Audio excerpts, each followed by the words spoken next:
आपण आधीच्या व्हिडिओमध्ये 10 डेफिनेशन्स बघितलेल्या होत्या. आता त्याच्या पुढच्या ज्या डेफिनेशन्स आहेत त्या आपण ह्या दुसऱ्या व्हिडिओमध्ये बघणार आहे. असेट्स आणि गुड्स. असेट्स आणि गुड्स याची डेफिनेशन बघत असताना एक एक्झाम्पल बघा. समजा मेडिकल शॉपी आहे आणि मेडिकल शॉपी मधनं जर तुम्ही मेडिसिन्स खरेदी करायला गेला तर तुम्ही मेडिसिन खरेदी करत असताना तो जो दुकानदार आहे तो तुम्हाला फक्त मेडिसिन देतो. ज्या कपाटामध्ये किंवा ज्या फ्रीज मध्ये मेडिसिन स्टोअर केलेलं आहे ते कपाट तुम्हाला देत नाही. फ्रीज किंवा ते कपाट त्यानं खरेदी करून ठेवलेलं असतं. मेडिसिन सुद्धा आधी खरेदी केलेली असतात, पण विकताना तो फक्त मेडिसिन विकतोय, कपाट किंवा फ्रीज विकत नाही. म्हणजे दोन्ही गोष्टी त्यानं खरेदी केल्या, पण एक वस्तू तो वापरण्यासाठी खरेदी करतोय आणि एक वस्तू विकण्यासाठी खरेदी करतोय. दुसरं एक एक्झाम्पल, जर समजा रेडीमेड कपड्याचं शोरूम असेल, त्या शोरूमच्या डिस्प्लेला जे काही ड्रेस लावलेले असतात त्यामधला फक्त ड्रेस तुम्हाला दिला जातो, डिस्प्ले दिला जात नाही. डिस्प्ले ही त्या व्यापाऱ्यानं आपल्या बिझनेसमध्ये वापरण्यासाठी खरेदी केलेली गोष्ट आहे आणि जो रेडीमेड ड्रेस आहे तो विकण्यासाठी खरेदी केला. जी वापरण्यासाठी खरेदी केलेली असते ती असेट आणि जी विकण्यासाठी खरेदी केलेली असते ती गुड्स. असेटची डेफिनेशन काय? The things or commodities purchased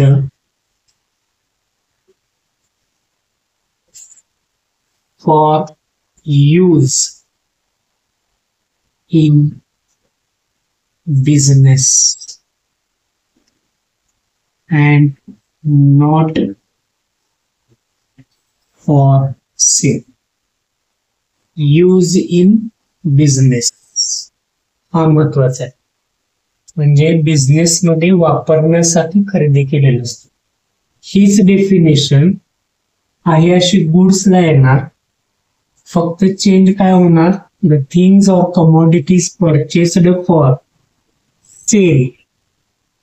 यूजच्या ऐवजी sale. The things or commodities purchased for sale in future and not for use. भविष्यामध्ये विकण्यासाठी खरेदी केलेले असते.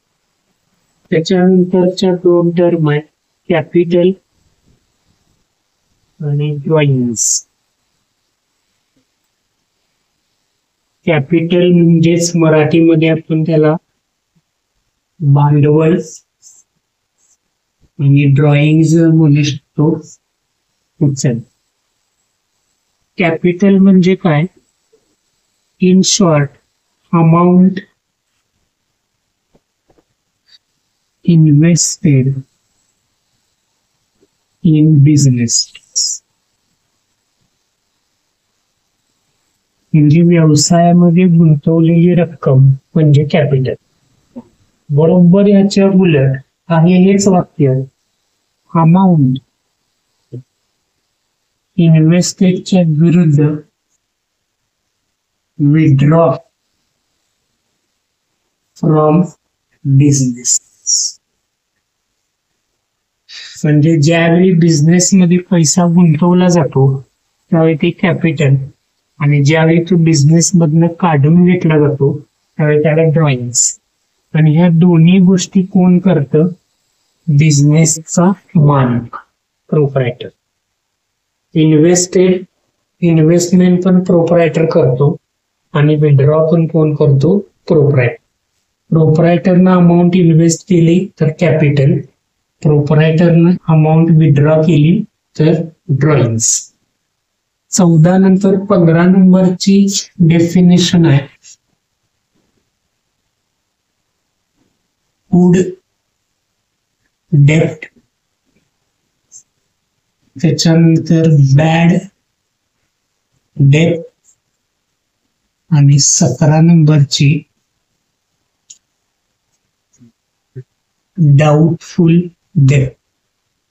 इथं डेप्टचा अर्थ कर्ज,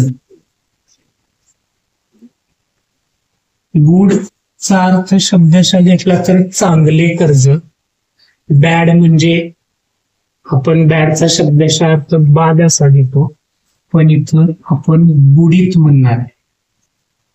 बुडीत कर्ज त्याला आपण चांगले कर्ज, आणि डाऊटफुल म्हणजे संशयित कर्ज. तर चांगले, बुडीत आणि संशयित ह्याचा अर्थ काय? जर एखाद्या व्यक्तीला तुम्ही उधारीवरती पैसे दिला असाल, त्यानं जर तुमचे सगळे पैसे वेळेत परत केला तर त्याला गुड डेप्ट. समजा एक्स या व्यक्तीला तुम्ही 10,000 दिलेला आहे आणि त्यानं तुम्हाला परत 10,000 दिले, म्हणजे हे झालं गुड डेप्ट, सगळे पैसे तुम्हाला मिळाले.